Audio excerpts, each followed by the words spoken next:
Hello everybody, today we're going to be making this block, which is part of the log cabin range, to make a big quilt, which we have all laid out on the table here.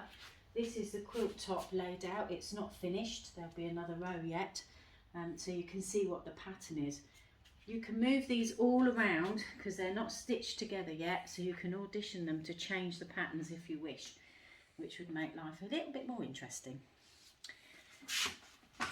When you're planning to make a quilt, you plan your block, and on this one I've planned which fabrics of which, so I've got my A to E fabrics and which sizes, so I have measured the sizes that I want for this block, which will end up as 12¼ inches, and I have used Lewis and Irene fabrics for this particular one because it's for a young lady.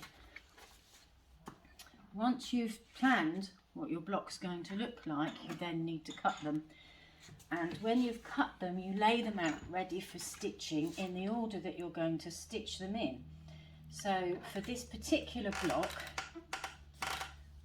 I will lay them out. So I have my 2 centre squares here. This is going to go under here. This one will go here, and then this one will go along the top. I've used 1/4 inch seam allowance all the way through, and as I go through each piece I will iron them and then stitch on the next piece. This keeps them nice and flat, so the backs look nice and tidy as well. Makes it easier to sew. So for the first 2 pieces, which is the centre squares, we put right sides together. And another thing that I like to do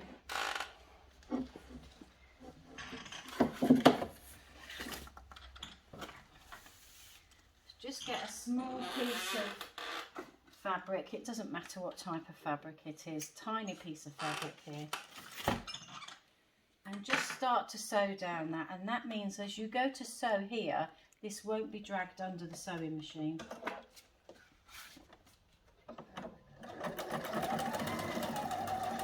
When I was making those pieces, I chained these, which meant I did all the centre pieces first, and I didn't stop, I just carried on sewing, and I will show you how to do that because I can make 2 blocks here.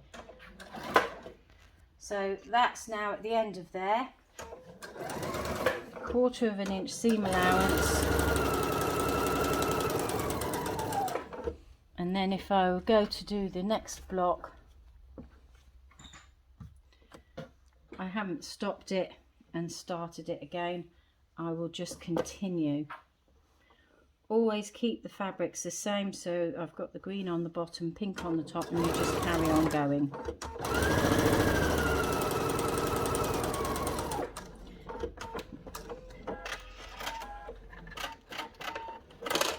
So that's called chain piecing because you're making a chain.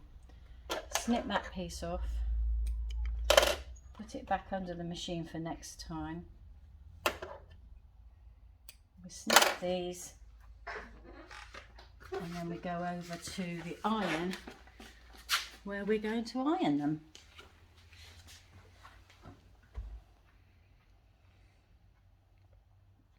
When ironing them, you're ironing from the back, and you want the seam allowance to go to the darkest fabric.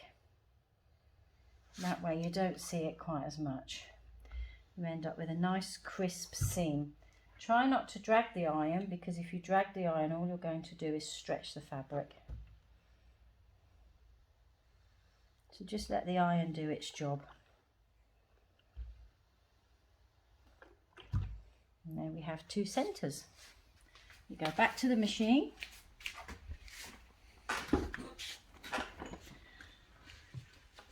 And now we're going to do the next piece. So this is what we have at the moment, these 2 pieces here. We're now going to put this piece on the bottom.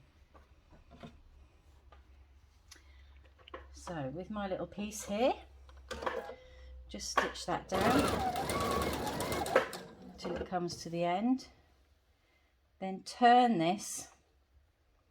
It's going to go, that's the way it's going to be. So turn it that way and then right sides together, put the bottom piece on.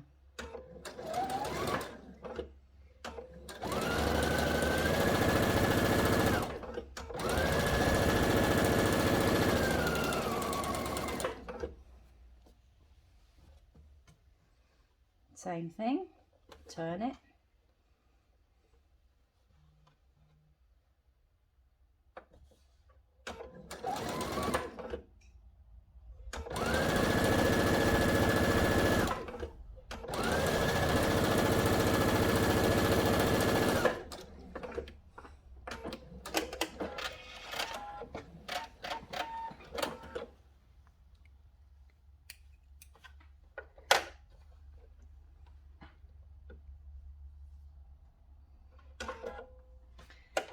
Okay, and now we're going to press these. So we're still chain stitching these. Working in a long chain is what we actually mean by this. This time this is going to come out to this way.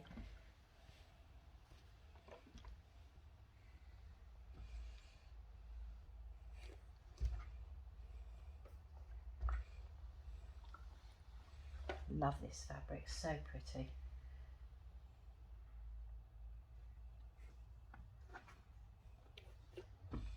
I hope the young lady I'm making it for likes it as well, otherwise I'll have to give it to somebody else.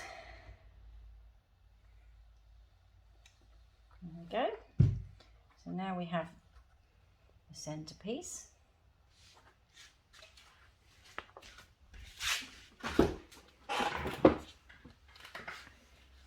So the next piece to go on is this side piece here.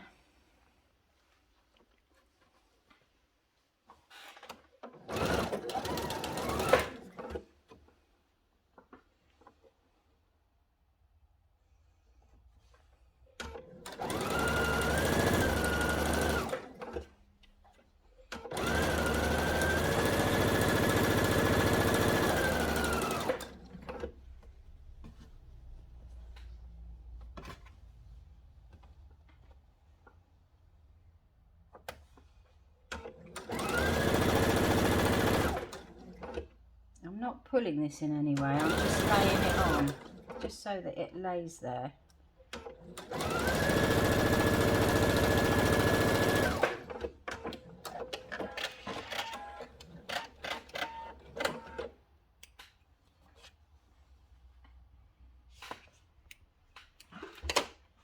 Yet again, just got to put my shoe back on because I take my shoe off when I'm stitching.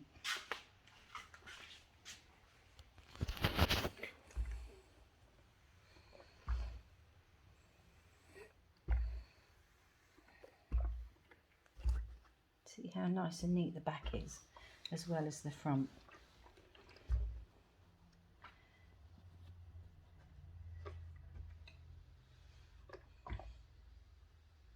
It just makes life easier when you're piecing all the pieces together.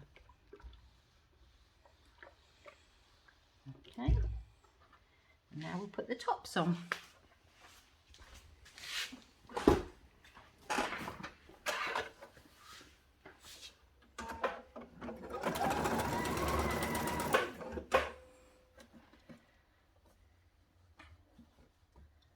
Again, we're working right sides together.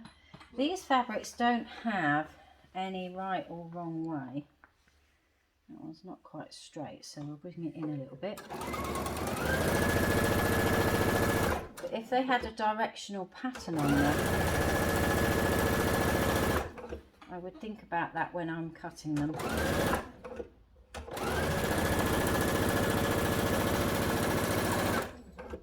These top pieces I have cut a little bit longer.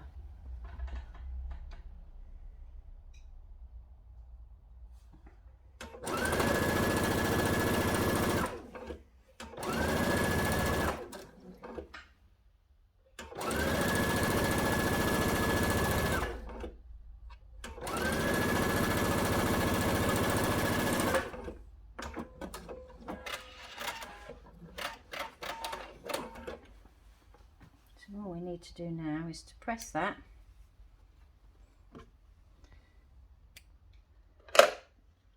And there we have them. So these will be made into cushions to match the quilt. So there we have